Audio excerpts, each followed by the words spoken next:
Hallo, schön, dass ihr wieder dabei seid. Heute machen wir ein paar Wartungsarbeiten an Wohnmobil und wenn euch das interessiert, bleibt dran.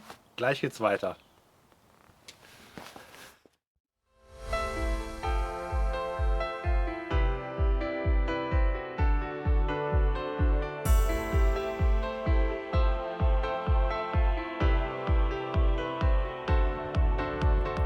Im Ivo sind die Füchse los!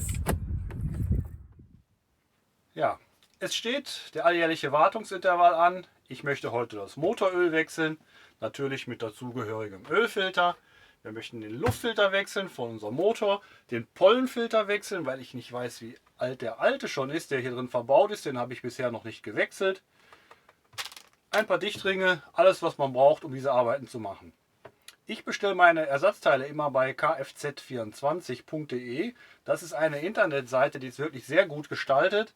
Da kann man sein Fahrzeug so einordnen, man kann den verschiedenen Motortypen unterscheiden, man kann seinen Motortyp eingeben und wenn man dann in der Suchmaske zum Beispiel Luftfilter eingibt, werden einem automatisch alle Luftfilter angezeigt, die für diesen Motor geeignet sind. Das macht die Sache sehr einfach. In den letzten Jahren habe ich dort immer meine Sachen bestellt. Die Lieferzeiten waren sehr schnell. Und ich bin sehr zufrieden mit dieser Seite. Ich habe mich für ein preisgünstiges Motoröl entschieden. Für alle Fahrzeuge, bei denen wir Ölwechsel in der Vergangenheit gemacht haben, haben wir immer dieses günstige Öl genommen. Ich weiß, dass viele da draußen Markenöle verwenden und nicht gut über diese günstigen Öle sprechen, aber ich habe da bisher keine schlechten Erfahrungen gemacht. Außerdem möchte ich gerne den Abgaskamin von unserem Kühlschrank reinigen. Da wir LPG-Gas benutzen und keine gewöhnlichen Camping-Gasflaschen. Das Gas besteht aus zwei unterschiedlichen Gasen und das verbrennt in der Regel nicht so sauber und deshalb muss man den Kamin des Öfteren reinigen, weil der von innen sehr mit Ruß beschichtet ist und das mindert halt die Kühlleistung vom Kühlschrank und das wollen wir natürlich nicht. Da muss quasi der Schornsteinfeger dran. Da der Motor jetzt leider schon mehrere Wochen nicht mehr an war und das ganze Motoröl sich jetzt abgesetzt hat, das heißt die ganzen Schwebstoffe befinden sich jetzt unten auf dem Boden der Ölwanne und die sollen ja mit dem alten Öl rauslaufen. Deshalb fahre ich jetzt eine Runde, damit das Motoröl warm wird und der ganze Kreislauf einmal in Schwung kommt und dann können wir nachher das Öl ablassen.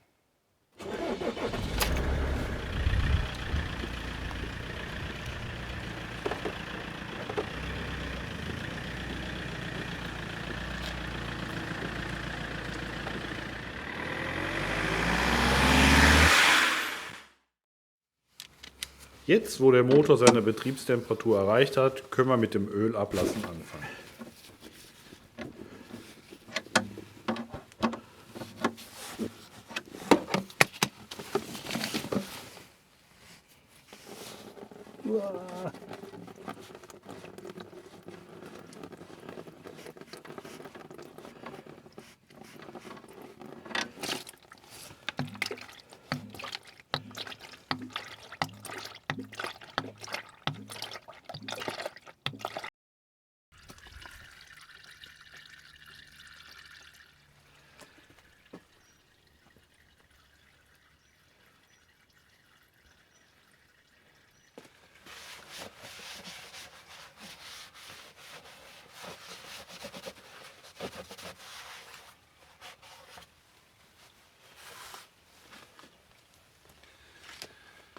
So, jetzt in der Zeit, wo das Öl unten rausläuft, fangen wir mal an, die Filter zu wechseln.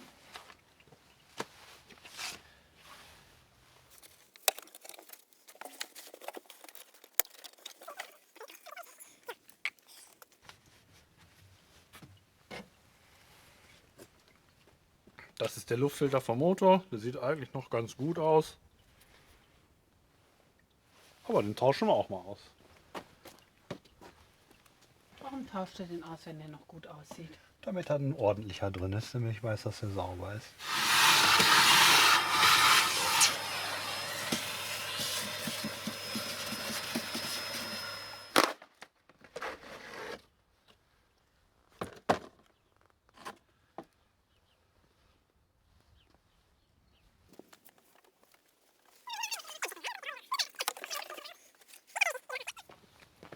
Jeder Gang macht schlank.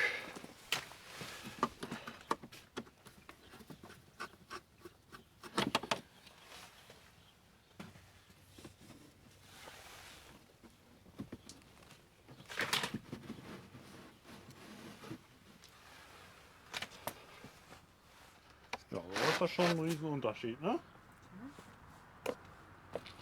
Ja, das ist ein Unterschied. Und den hast du auch noch nie gewechselt, ne? Nee.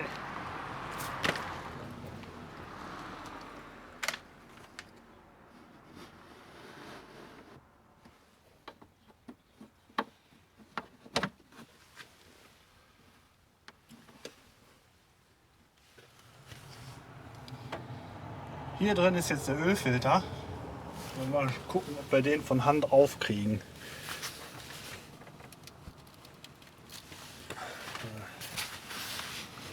Gibt es da Werkzeug für? Werkzeug dafür, ja. Habe ich aber nicht. So, jetzt habe ich ein Problem. Ich habe zwar hier so einen Ölfilterschlüssel, aber der passt nicht um den Ölfilter, weil der viel zu dick ist. Deshalb muss ich mir jetzt was anderes einfallen lassen.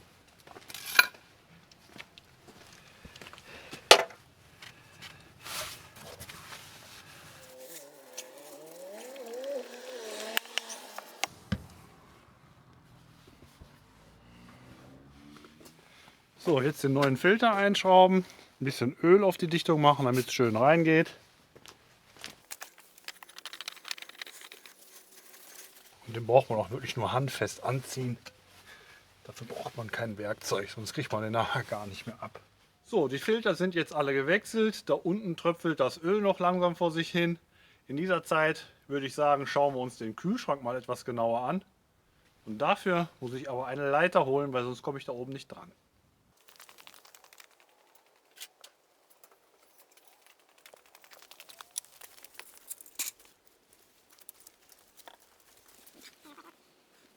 Falscher Schlüssel, ich muss noch mal in die Werkstatt.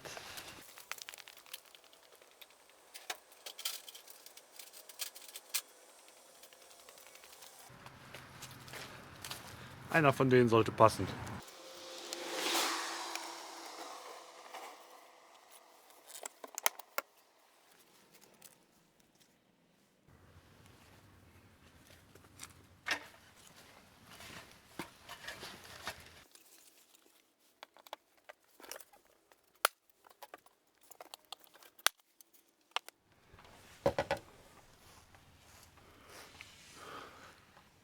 Damit kein Ruß auf den Brenner fällt, wenn wir gleich den Kamin reinigen, schraube ich den Brenner unten eben ab und biege den etwas zur Seite, damit der Dreck nicht da reinfallen kann.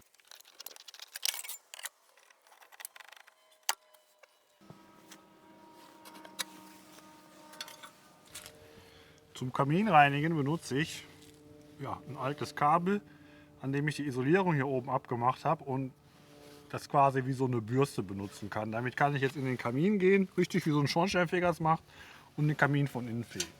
Dieses Teil ist oben in dem Kamin so eingehangen. Welche Bedeutung das genau hat, weiß ich nicht, aber so wie es aussieht, soll sich da der Ruß dran absetzen, was er ja auch gut tut. Also da ist einiges an Ruß dran, wie man sieht.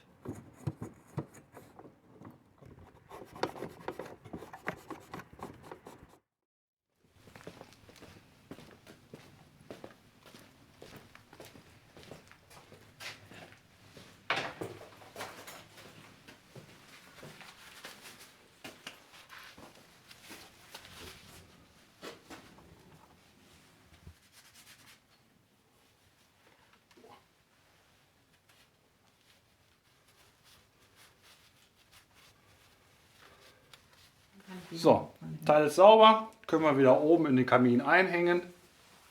Ja, können wir eigentlich alles wieder zusammenbauen. Und aussaugen müssen wir unten noch.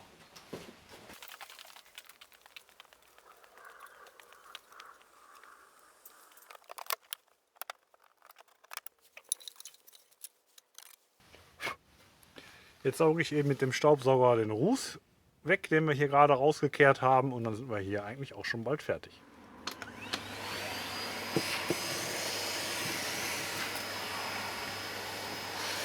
In der Vergangenheit hatten wir des Öfteren Probleme damit, dass der Kühlschrank mal nicht zündet oder so. Das hatte in diesem Fall damit zu tun, dass die ganzen Stecker verrostet und oxidiert waren.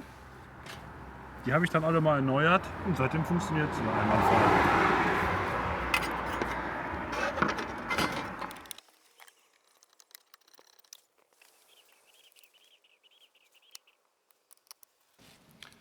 Mal gucken, ob das Öl jetzt schon komplett rausgelaufen ist. Dann könnten wir eigentlich damit starten, das neue Öl einzufüllen.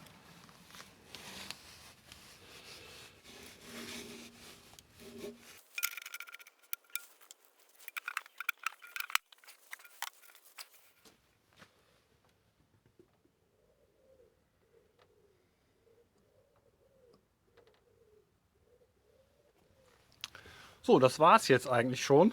Ich fülle jetzt noch Öl nach, bis der oberste Stand erreicht ist. Und dann wären wir eigentlich schon fertig. Das Altöl entsorge ich privat. Ich habe eine Stelle, wo ich das entsorgen kann. Wenn ihr euch Öl kauft, dann könnt ihr das Altöl immer dahin bringen, wo ihr das neue Öl gekauft habt. Das ist eigentlich auch kein Problem. Also ich finde, man kann solche einfachen Wartungsarbeiten durchaus selber machen. Also wer sich das zutraut, ihr habt jetzt gesehen, es ist nicht besonders schwer. Für alles, was ich mir selber nicht zutraue oder wo ich unsicher bin, da gehe ich natürlich in die Werkstatt. Wir sind sowieso einmal im Jahr in der Werkstatt, weil wir jährlich zum TÜV müssen, weil der IU ja über 3,5 Tonnen ist. Und wenn dann irgendwas gemacht werden muss, lassen wir das dann direkt mitmachen. Wie macht ihr das? Macht ihr eure Wartungen auch selber oder lasst ihr alles in der Werkstatt machen? Ihr könnt ja mal in den Kommentaren schreiben, wie ihr das macht oder ob ihr noch Verbesserungen habt, wie ich es mache. Vielleicht kann ich noch was anderes machen. Ich bin ja auch immer noch bereit zu lernen und freue mich auf jeden Kommentar. Wenn euch das Video gefallen hat, gebt uns einen Daumen nach oben. Am besten abonniert den Kanal und dann sehen wir uns bald wieder. Tschüss! Außerdem möchte ich gerne den Abgaskamin vom Camül...